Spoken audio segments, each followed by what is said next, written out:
I've had people that I've known for 30 plus years to people I've known just in the last few years reach out to me on social media or just say to me like, there's something different about you.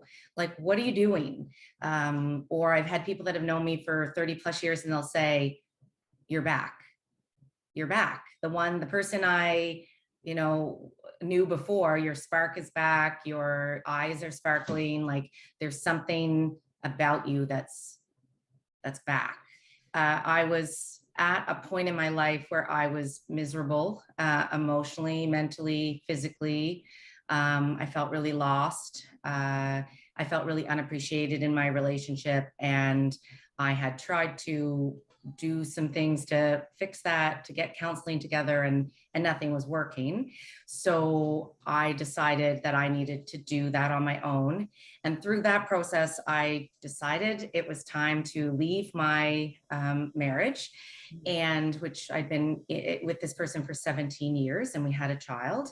And it meant turning my entire life upside down. So selling my home, changing my residence, doing it all. And it was really scary and difficult.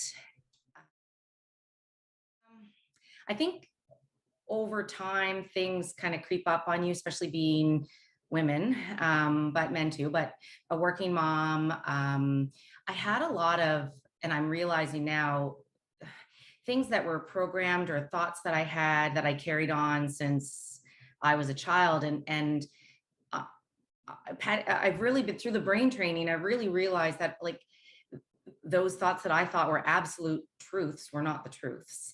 They were my thoughts in my head, and breaking those negative repetitive thoughts. And so over the years, things you think are true, and you keep getting evidence that yes, this is the way that life is.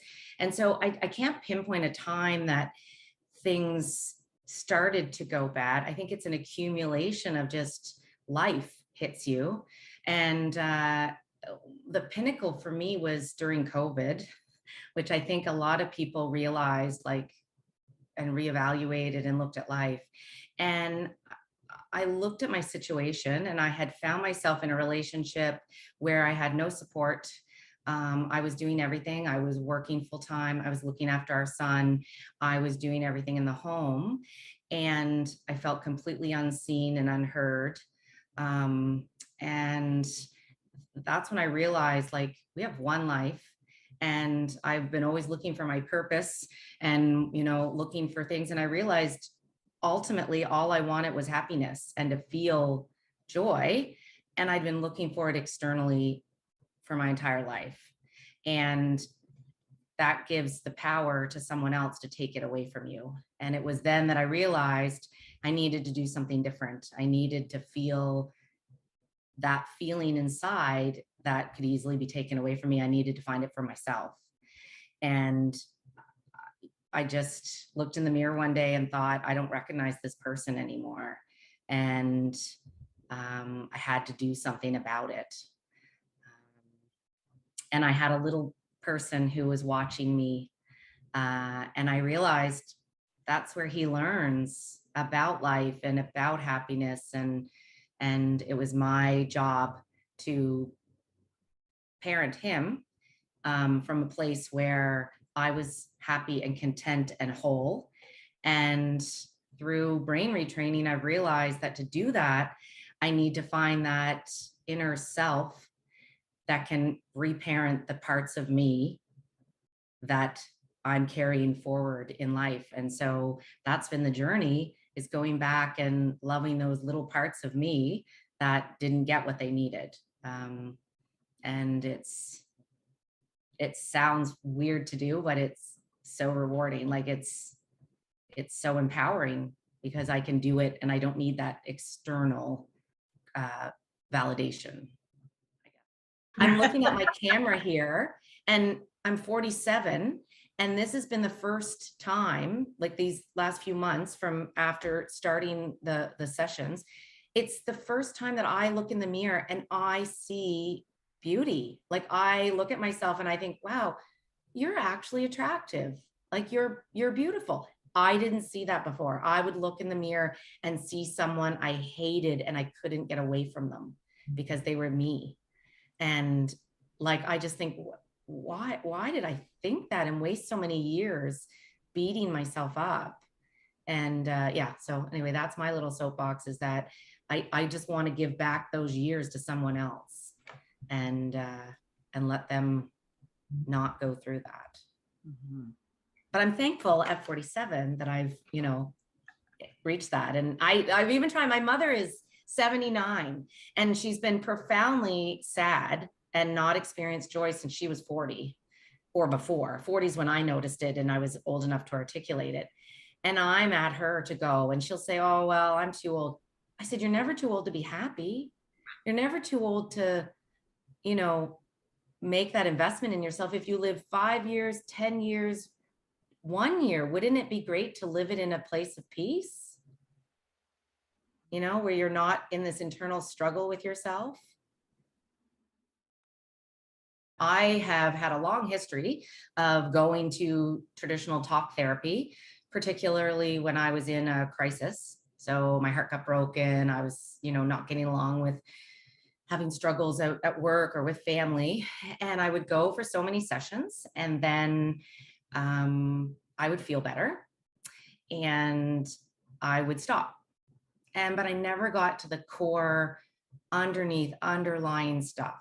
It was like a Band-Aid, for lack of a better term, which was fine in the moments, but I don't want to do that anymore. I want to do the work that I have to do now. And so I've said it's an investment in myself, much like I do a renovation in my house and put in a new kitchen. I can find the money and the time to do that. So this is a reinvestment into myself. And one of the things that I realize, and everyone should, is that we're all a work in progress, I think, until the day we die. There'll always be something we can be doing. And so what I'm getting from it is also the tools. So there's been times where I've thought to myself, something happens and I want to call and make an appointment and go in and have someone walk me through it. And if I just take a minute and think about the tools that I've learned, the interrupters, the identifying, noticing the thought that's happening and questioning it. One of the most profound things that I heard was, and I've taken it with me and I think of it daily and I've passed it on to people, is that I am the sky and everything that's happening are the clouds. It's the weather. And so if I just lean back, it's all going to pass.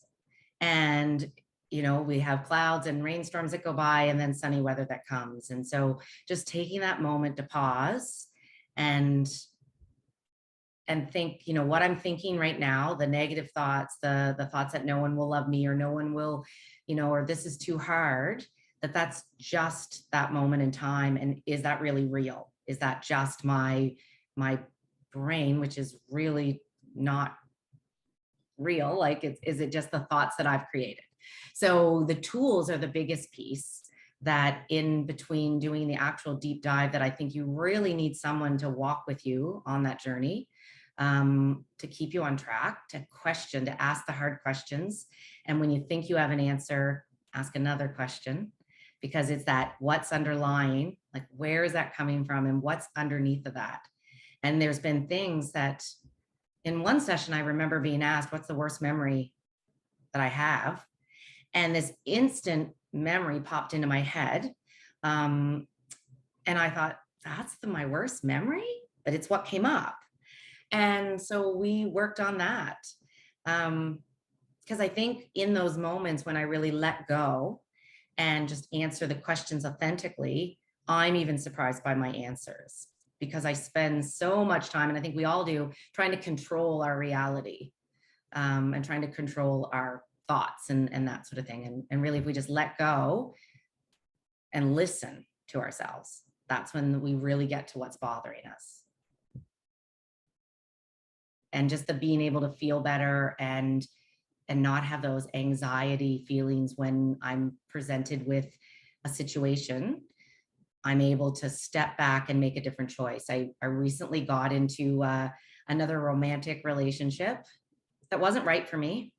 And I knew that 2 months ago, but I stayed and it ended recently. And the old me prior to this stuff would have handled the situation much differently.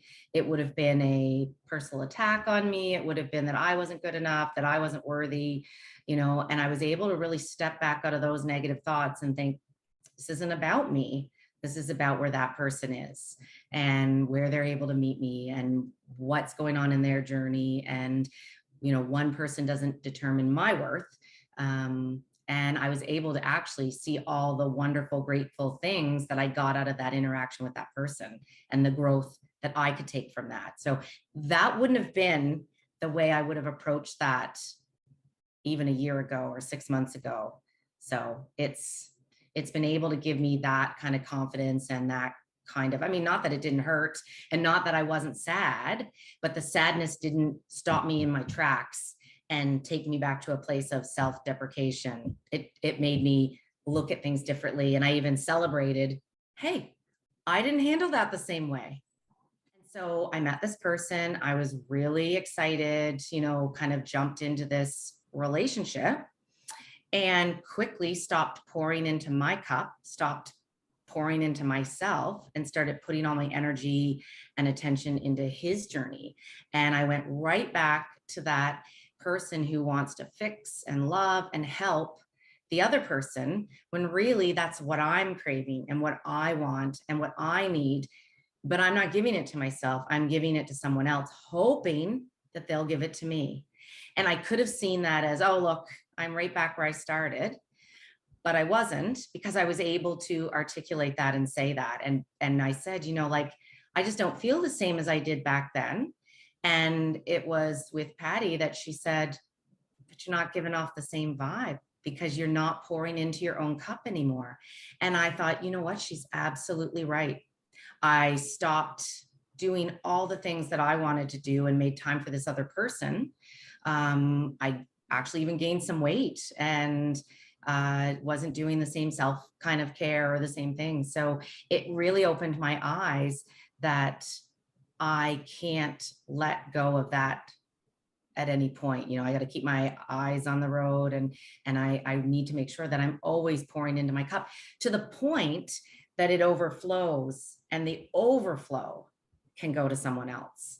Because I've been a chronic people pleaser, and I think a lot of us are, and we do things because we want someone to love us and to appreciate us and to say you're wonderful, and they don't, because they're on their own head and they're in their own journey. And so what I've decided is, because I like that part of me, I like being able to help other people and love other people, but I can't do that until I'm so full that what I have flows into them. And that's what I realized, that, okay, so it is still a journey and it isn't a setback. It actually gave me amazing insight into myself and what I need to do and what I'll take into the next relationship that I go into. Setting better boundaries and just being, more authentic to myself. Even after the first session, I couldn't really explain or articulate what happened, but I felt profoundly changed. I felt something had occurred in that session. Well, in fact, something did. We went to a core memory, a memory that I had that would come up quite often when I was feeling shame or feeling not right. And I never really understood why this particular childhood memory would come up. And it wasn't anything particularly traumatic or awful. But in that moment for me, it was, as a child, I guess it would be small t for trauma as opposed to big T trauma stuff. And at the end of the session, I actually used some not wonderful language to Patty, because I was so shocked that after our session with the brain training and with, getting into those thoughts and stuff, that memory changed for me. And I couldn't recall it after one session. I couldn't recall that memory in the same way that I had at the beginning. There's things that, partly of when we get lost, I think, or when I was lost, as that's what I call it, is that you're so separated from your body that, I thought everything was happening in my brain, my thoughts and my feelings, and I was disconnected from what was going on in my body. And the somatic stuff that I did really helped me get that groundwork and base, and we do some of that in our sessions with the brain retraining, but it allowed me to kind of really recognize that my body was even there. I mean, I realized that we walk around all day long in our heads and we forget that our bodies are literally screaming at us at times. And I didn't understand when I would feel triggered or stressed or anxious or just not feeling well. I often would get headaches, or I would get jaw pain, or I would get neck and shoulders issues, and I would go to a massage therapist, and they would address some of the issues, but it was reoccurring. And what's really interesting is through one of our sessions, we went back to actually a memory my mother had shared with me about her childhood and some extreme dental work that she had done.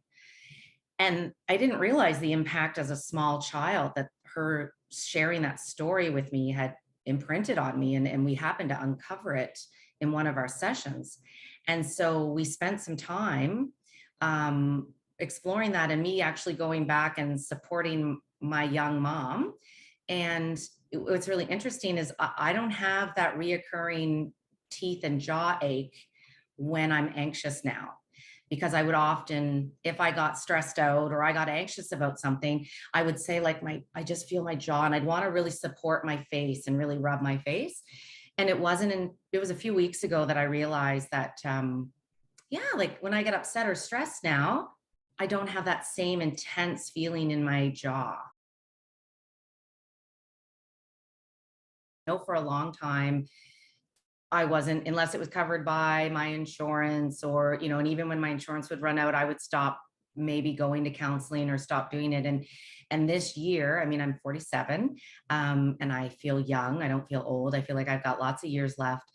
And for me, I said that I was going to commit to this. And I think we all can find ways when it's something we want. And I looked at what are some other ways that I'm spending money or spending time or spending energy that isn't serving me, that's actually self-defeating me. And so I think we all have to really look at, and COVID did that for me. It made me look at like, what are the things I'm doing that changed? What changed during that time, and what did I really need, and what's important to me? And so this is important to me, and I will continue as long as I need to, as long as I feel like I'm making progress and getting there, that is something that I'm committed to do. And like I said, I would go for a massage to address the issues in my body. I would go to a naturopath. I would go to the doctor. I would try everything a friend told me to try.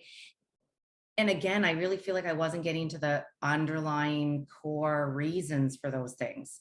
So in the long run, I think if I'm leading a healthier, mentally emotional life, those other things aren't going to be as necessary.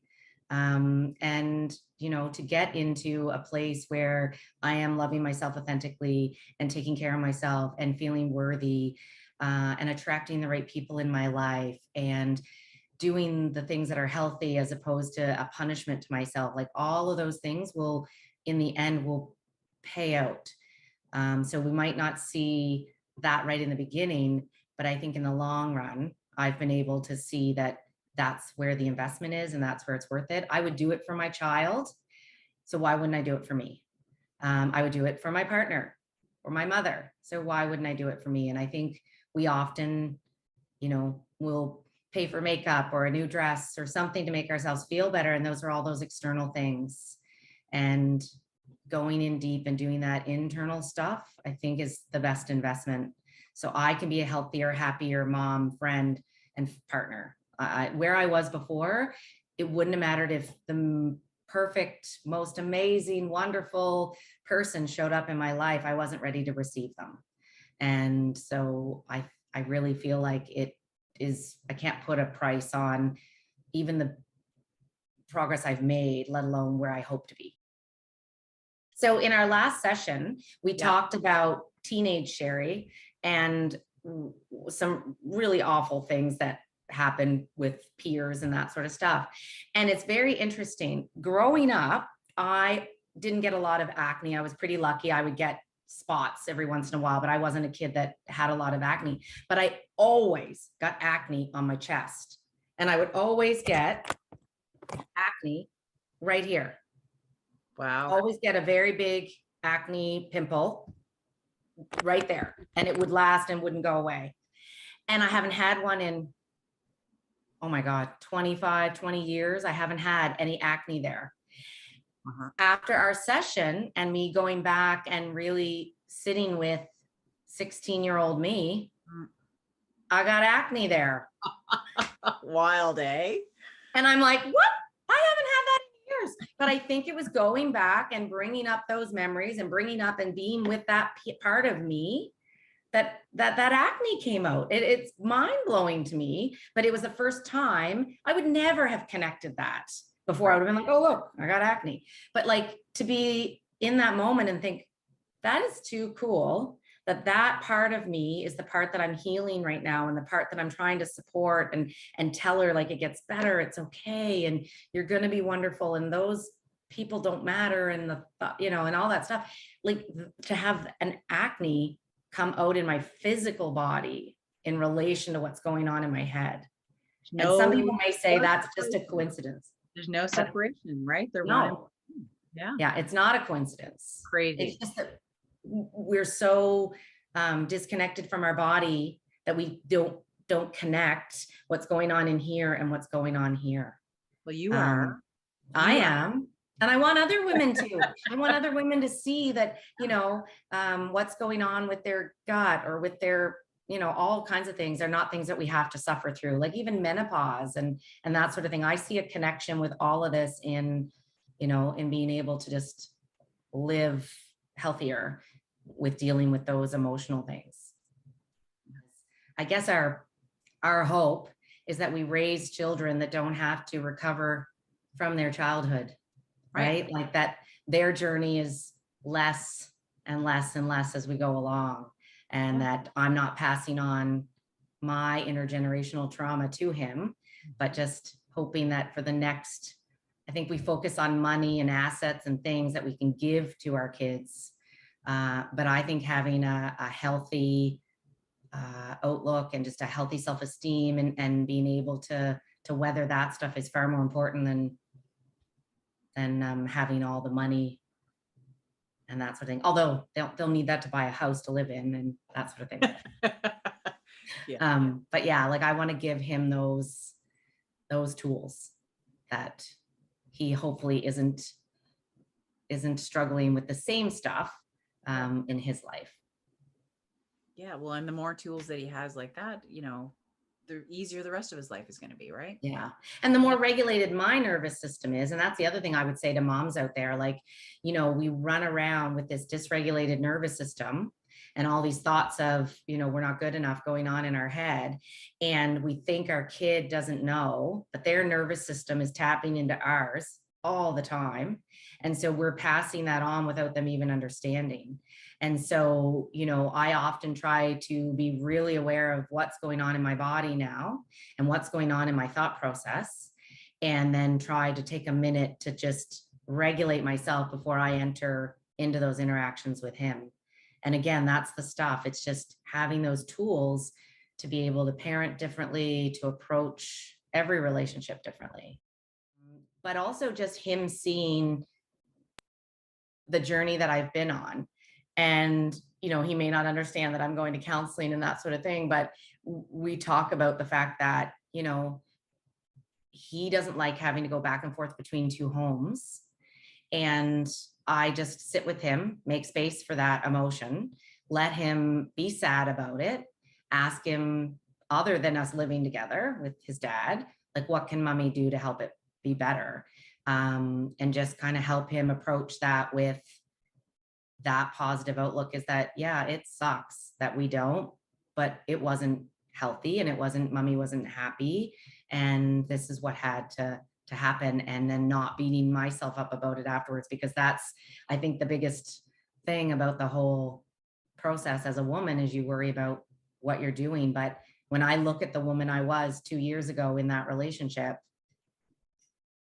I wasn't giving him the best piece of me either. So it's better this way, because when we're here, we're happy and we dance in the kitchen now, and we didn't do that as much. So, but it was like really imagining the life that I want, but more about what it feels like. Because I think sometimes when people talk about manifesting, that they're really coming from a place of lack or a place of scarcity, and that they want this, and they're trying to create it.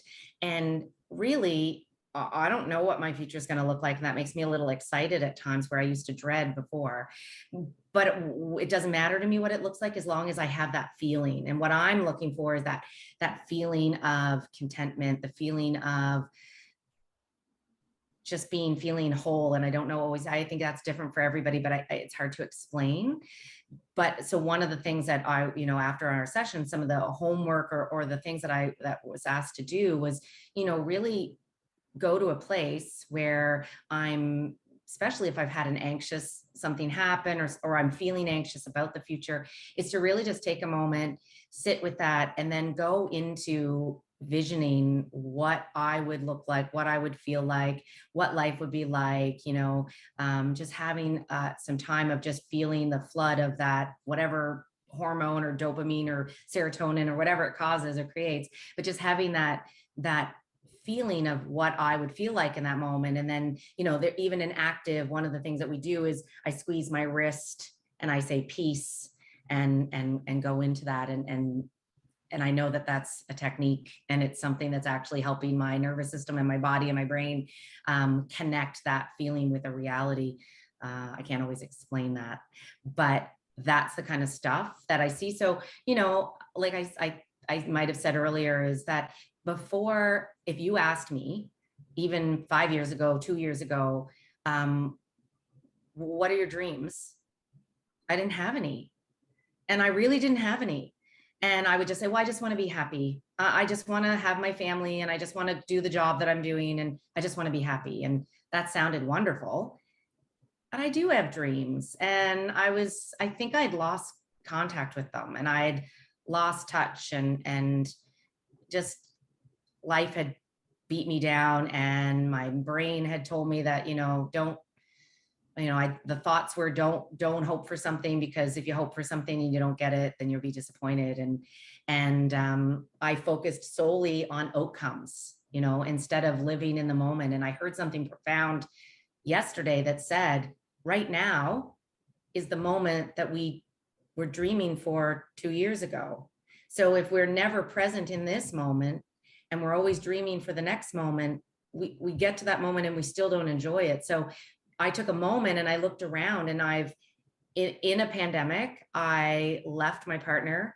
I sold my house during a housing market crisis, bought a new house. And I think we were the only house that didn't get an over ask on it. So anyway, but I always wanted a really wonderful backyard with a pool and a deck.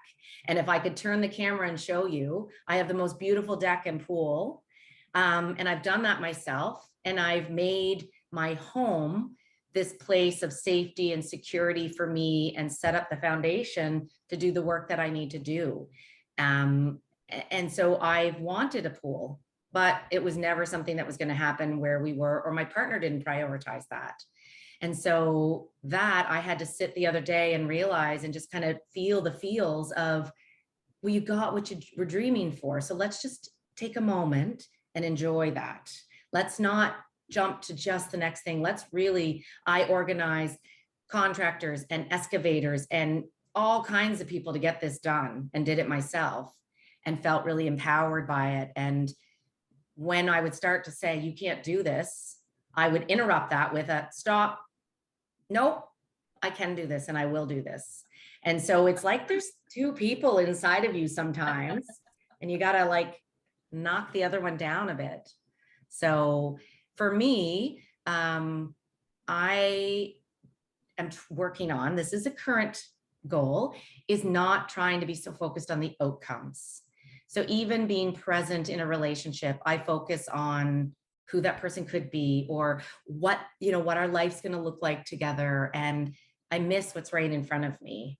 And sometimes that's wonderful. And sometimes it's, I should move on from this. So that's the work that I'm doing right now, is enjoying the present, focusing on it. And yeah, who knows what, I would like to get my master's. And I called about it the other day, and I would like to go into doing some motivational or public speaking. And so even being able to verbalize that now and not feel shame or need to explain to someone else why I think I could do it. Doesn't matter what they think. It's, I can do it.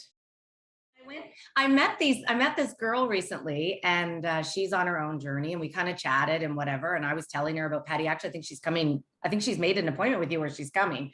Okay. And she had written on her, she does this, she used to do this, I don't know, YouTube thought bubble thing. And she stopped doing it because she was feeling so crappy. And so she started them again. And so she's talking about all this wonderful stuff that's been going on, and how she's been feeling and the struggles she's been having, and that she met this person, and that they're, they really awakened something inside of her, and that they live with it. They're living with intention. And, she talked about this person. So I went for breakfast she invited me for breakfast the other day. So we went for breakfast, and I said, hey, I was listening to your thing. And I said, who are you seeing? Because I said, like, I'm always curious on who's out there and what the messages are. And, you talked about this person that really inspired you and awakened you, and is living with intention. And she said, it was you.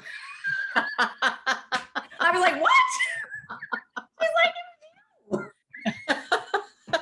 I was like, oh, okay.